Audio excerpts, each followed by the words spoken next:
Bismillahirrahmanirrahim. Assalamu alaikum students. Today we are going to start the new chapter which is regarding the consumption and the saving functions. We are going to discuss both of the concepts of the consumption and the saving within the same chapter as they are closely linked towards each other. Okay, consumption.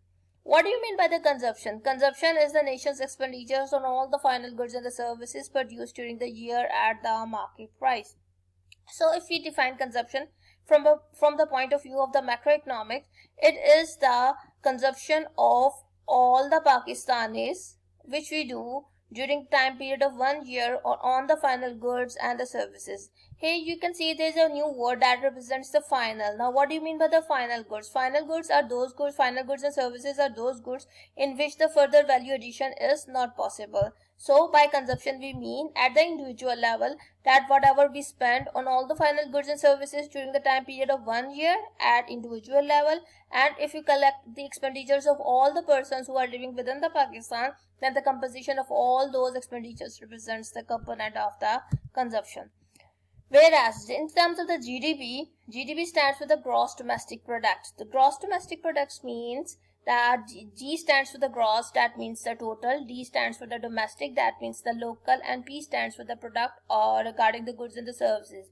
It means it is the production of all the goods and services within the premises of the Pakistan during the time period of 1 year. So GDP is composed of these 4 segments, as we are going to divide our economy into the 4 parts. In the first part they are the consumers, in the second part they are the producers, in the third part there is the government, and in the fourth part they are the foreigners. So the expenditures of the consumers are termed as the consumption, expenditures of the producers are termed as the investment, expenditures of the government is termed as the government expenditures, and expenditures of the foreigner is termed as the net exports. What do you mean by the net exports? It means exports minus imports. What we are going to spend, what we are going to get from our exports minus what we have to pay for our imports. So Americans spend about 95% of their income after the taxes. So whatever we receive from our income, that is composed of the disposable income. Then what is the basic difference between the income and the disposable income? When the taxes are being deducted from our income, then our income becomes the disposable income. So the value of the YD, that stands for the disposable income, is always equal to the Y minus T, where Y is your income and T represents your taxes. So Americans are going to spend 95% of their disposable income, and in case of Pakistan the value is also about ranges from the 90 to the 95%, because we are living in the highly consumption society. The total of the everyone's expenditures is called the consumption, and the consumption is designated by the letter C, as you can see over here, and C is the largest sector or the largest component of the GDP. So you can see that all those 4 segments are going to contribute towards the development of this concept that represents the GDP, where the C stands for about 60 to 67%. In case of the Pakistan too, C is the largest component of the GDP. Now C is just over 2/3 of the GDP. It's about 67% of the GDP in case of the America. The consumption function states that as the income increases, the consumption increases, but not as quickly. Now, our consumption depends upon one factor that represents the income. Now there are 2 variables, one is the consumption and another one is the income. Consumption is a dependent variable and income is the independent variable. So, and the relationship between these two is directly. It means if the income is increasing, then the consumption also increases, and if the income is decreasing, the consumption also decreases. But rate is not the same. For example, if our income is going to increase by 10%, consumption will also increase, but it is not possible that, but it is not for sure that it is going to increase by the 10%. It may increase by the 8%, 7%, 6%. So it means the rate of the change is not always the same, but it depends entirely on the income. Therefore, the consumption varies with the disposable income. As our disposable income changes, consumption also changes. As the disposable income increases, it increases, but not at the same rate. As the disposable income decreases, it decreases, but not at the same rate. So disposable income increases, consumption also increases, but with a smaller amount, and disposable income decreases, leading to decrease in the consumption, but with a smaller amount. So this is an you can say it's a rough work, or it can be considered as your class participation, but I'll give you separately. This is the relationship between the consumption and the disposable income. So you can see this in this column. This is the disposable income, and the disposable income values are changing. In the first step it's 1000, then it changes towards 2000, 3000, 4, 5, and among these columns of the disposable income, over here is at the column of the consumption. So you can see when your income was equal to $1000, your consumption was equal to 1400. When your income was equal to 2000, your consumption was 2200. When your disposable income was 3000, your consumption was 3000. When your income was equal to $4000, your consumption was 3800. And when your income was equal to the 5000, your consumption is equal to the 4600. From here, what we see? We can see that in the first step you are over here when your income is equal to the $1000 and your consumption is equal to the 1400. Now you have moved from this stage towards this stage. It means your income has changed from 1000 towards the 2000. Now the change of the income is exactly equal to the $1000. It means your income has changed by $1000. What will be the impact of this $1000 on your consumption?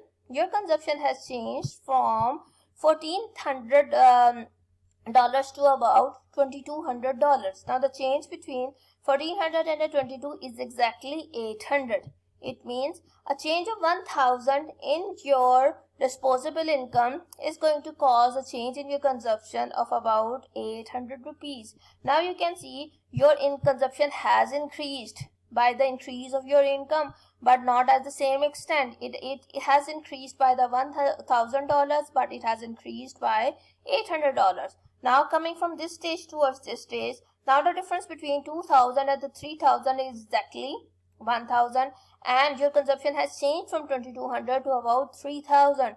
Now the difference between 3000 and 2200 is exactly 800. It means again a change of $1000 in your income, as it has changed from the $2000 to about $3000. It has caused your consumption to increase by from 2200 to about 3000 by a change of about $800. So in the next step is also the same. Your income has changed by 1000 and your consumption has changed by 8000. This is a hypothetical data which is being used to make it clear to you that the consumption depends upon the income, but the rate of the change of the consumption is different from the rate of the change of the consumption. Now if we go by the reverse, suppose you are at this stage and your income is about $5000 and your consumption is equal to $4600. Now your income has been changed from the $5000 towards the $4000. It means your income has decreased by $1000. Your consumption will also decrease, but not by the same amount, by the decrease of your income. Your consumption is going to be decreased by change from the 4600 to about 3800, a decline of 800 in your consumption. It means if the consumption increases, if the income increases, consumption is also going to increase, but not by the same amount. If the income has been decreased, your consumption is going to be decreased, but not at the same amount. So for along with the consumption, there is a concept of the savings. And what do you mean by saving? Saving is defined as that thing which we do not spend. It is that portion of our income which we are not going to spend, which is not used in the consumption. The more we spend, the less we save. The less we spend, more we save. A low saving rate depends upon the low productivity growth rate, and how the saving is concerned and how the saving is relevant towards the level of the productivity. It is because of this factor that the savings are converted into the investment. Low savings means low investment. Low investment means low productivity growth rate. High savings means high investment, and high investment means high productivity growth rate. But in case of the Pakistan and other society, because of the high consumption societies are considered as the high consumption societies, the saving rate is always low, and low saving rate means low level of the investment, and low level of the investment means low productivity growth rate. Okay, without savings in terms of the dollars to invest in new plants and the equipment, we cannot raise our productivity fast enough. Saving includes Personal saving, these are those savings which are done by the consumers.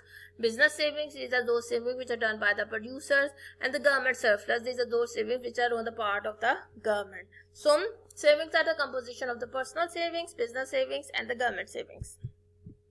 This is the structure of the savings and the investment as a percentage of the GDP in case of the Pakistan from the year of the 2003 to 4, about 2011 and 12 approximately. Here are the total savings you can see over in this row, and this is the investment, and investment is comprising of the public investment and the private investment, and foreign saving, national savings, and the domestic savings. So the savings are composed of the foreign, national, and domestic savings which are being done, and the investment is composed of public savings and the private investment and the public investment. Now, the four important concepts which are relevant towards the consumption and also towards that of the savings, because income is composed of two parts. The one is the consumption and another one is the savings. So that part of the income which is not spent, that is the saving, and that part of the income that is not saved, that is actually consumption. So from here we have got the average propensity to consume.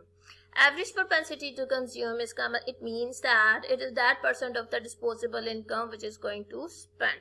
Average propensity to consume, we can write it by APC. APC stands for average propensity to consume, and its formula is equal to consumption divided by the disposable income. Suppose our disposable income is equal to $40,000 and consumption is equal to $30,000. Then how can we find out our savings? By deducting this consumption out of the disposable income, and the remaining is equal to $10,000, that is equal to the savings. Now, how can we find out the APC? The formula of the APC is equal to consumption over disposable income. Now, consumption is equal to 30,000 and disposable income is equal to 40,000. So, by dividing 30,000 by the 40,000, answer is equal to 0.75. Now, how can I find out the average propensity to save? It's same, the formula is the same. That average propensity to save is equal to saving divided by the disposable income. Now the saving is equal to 10,000 and the disposable income is equal to the 40,000. So 10,000 divided by the 40,000 is equal to 0.25. Now the important phenomena which is relevant towards the APC and APS is that whenever we add APC with the APS, answer is always equal to 1. So if we add 0.75 with the 0.25, answer is always equal to the 1. We can find out it again like this. Let the disposable income is equal to 20,000, consumption is equal to 18,500, and savings is equal to 1,500. You can find out the value of the APC and APS, and by adding both of the values, you will find that the value of the APC plus APS must be equal to 1. Now, what happens if the APC is greater than 1? For example, the disposable income is equal to $10,000 and the consumption is equal to the $12,000, and we can find out the value of the savings by deducting the consumption out of the disposable income, and the answer is equal to the minus $2,000.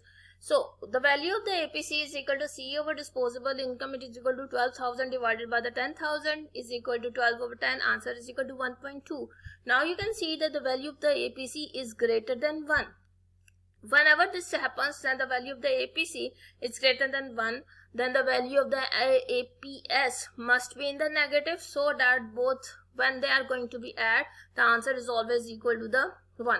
Now, the value of the APS is equal to saving divided by disposable income. Saving was equal to minus 2,000 divided by the disposable income, that is equal to 10,000. The answer is equal to minus 0.2. So, by adding 1.2 plus minus 0.2, answer is always equal to 1. So, there is a possibility that the APC can be greater than 1. If this is the situation, then you should remember that the savings are always in negative over there, and the value of the APS is also always negative over there, so that by adding both of the APC and APS, the answer is going to be 1.